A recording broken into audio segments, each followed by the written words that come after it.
Welcome to Luca is a Billionaire, where the only thing I invest in is your answers.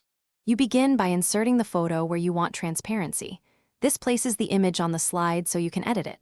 Once selected, the picture toolbar appears. Tap Remove Background to start an automated mask. The app computes foreground edges, so you get a quick cutout. Make sure the subject is prominent and contrasts with the background to improve accuracy.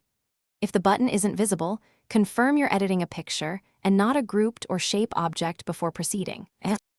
Once the initial mask is applied, you must refine it so edges look natural.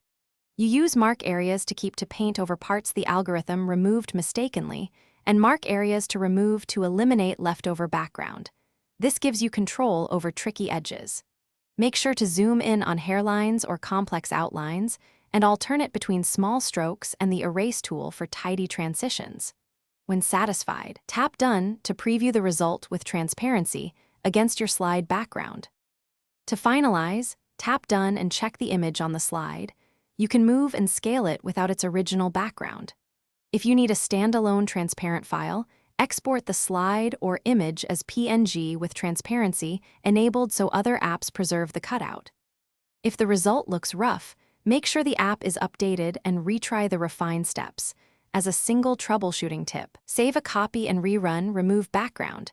Small incremental corrections are easier than one big pass, especially on mobile. Thanks for watching and please subscribe. It's the best investment you'll ever make.